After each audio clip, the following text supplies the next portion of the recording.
Apa itu Jakarta Fund? Apa itu dana abadi Jakarta yang digagas sama Mas Pramono Anung buat membiayai pembangunan di Jakarta dan juga buat memenuhi kebutuhan dana sosial masyarakat? Apa itu lembaga pengelola investasi Jakarta yang bakal didirikan oleh Mas Pram mengikuti model dari Indonesia Investment Authority yang sudah ada? Dan apa peran dan fungsi dari dana investasi khusus yang dimiliki oleh pemerintah buat memegang aset-aset investasi untuk tujuan jangka panjang tersebut? Kenapa lembaga keuangan ini penting? Dan apa manfaatnya buat warga Jakarta? Nah, supaya kita nggak salah-salah, supaya kita bisa lebih paham, supaya kita bisa lebih mengerti soal dana abadi Jakarta ini, ayo kita dalami soal apa itu Jakarta Fund ini. Tapi sebelumnya silakan klik dulu tombol like dan subscribe di kanal 2045 TV.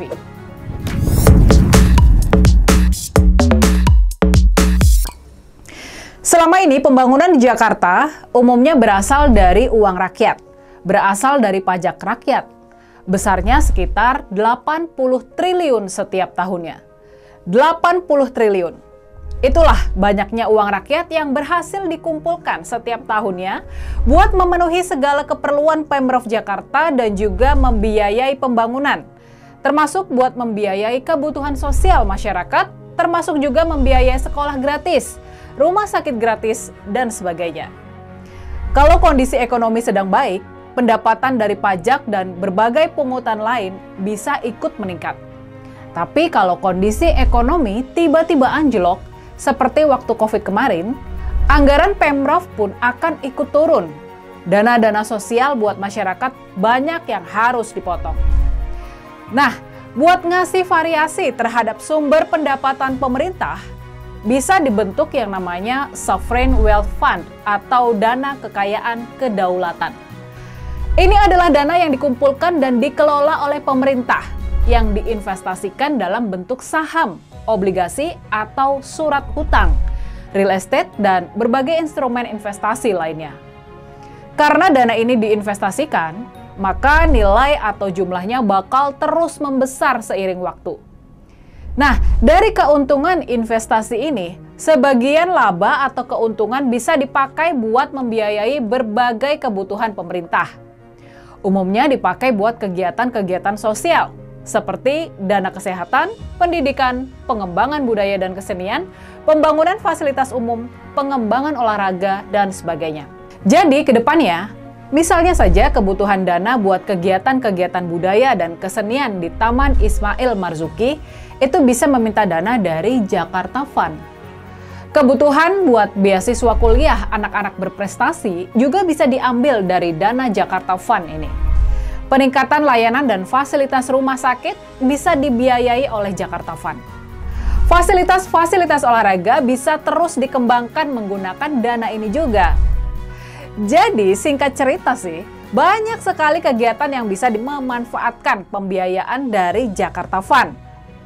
Buat modal awal Jakarta Fund, Mas Pram berencana menggunakan dana sisa anggaran yang tidak habis dipakai setiap tahunnya. Setiap tahun, Pemprov Jakarta mempunyai dana silpa atau sisa lebih perhitungan anggaran sebesar paling tidak 5 triliun setiap tahunnya. Jadi dalam kurun waktu 5 tahun pemerintahan, Pemprov Jakarta bisa menyuntikkan modal sampai dengan 25 triliun ke Jakarta Fund ini. Kalau hasil investasi rata-rata adalah 10%, ini misalnya saja ya, itu berarti di tahun kelima, Pemprov Jakarta bisa mendapatkan anggaran tambahan sebesar 2,5 triliun per tahun buat membiayai berbagai kebutuhan masyarakat. Ayo, kita bayangkan, ini anggaran yang sangat besar sekali. Nah, sudah pasti pengelolaan dana Jakarta Fund ini nggak boleh main-main dan nggak boleh sembrono dan sembarangan. Dana investasi Jakarta Fund harus dikelola sama orang-orang profesional dan bersertifikasi supaya uangnya bisa diinvestasikan secara hati-hati dan bertanggung jawab. Ini supaya uangnya bisa terus bertambah dan nggak merugi. Model dana abadi atau Sovereign Wealth Fund sudah sangat banyak di dunia.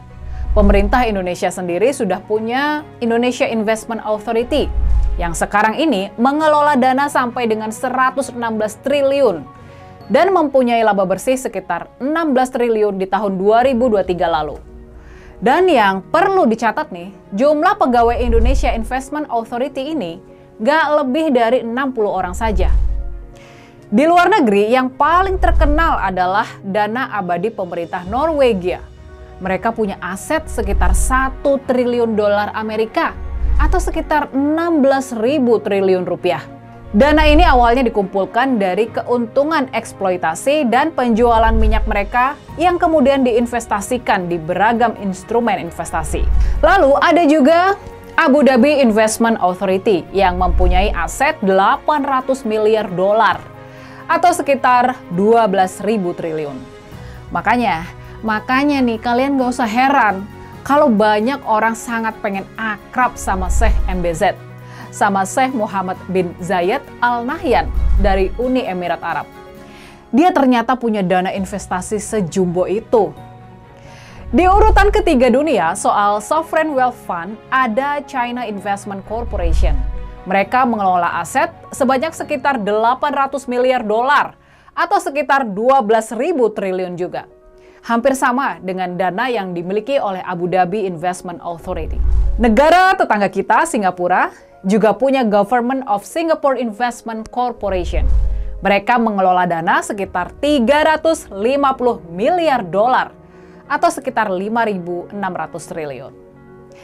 Coba kita bayangkan ya, kalau pemerintah Singapura dapat keuntungan 10% setiap tahun dari investasi mereka, itu berarti pemerintah di sana bisa dapat 560 triliun setiap tahun. Bukan dari pungutan pajak, buat mensejahterakan rakyat mereka. Nah, gimana? Kalian sekarang sudah paham kan sama konsep Jakarta Fund yang digagas sama Mas Pram? Kalian sudah paham sama manfaat dari Jakarta Fund ini buat mensejahterakan rakyat?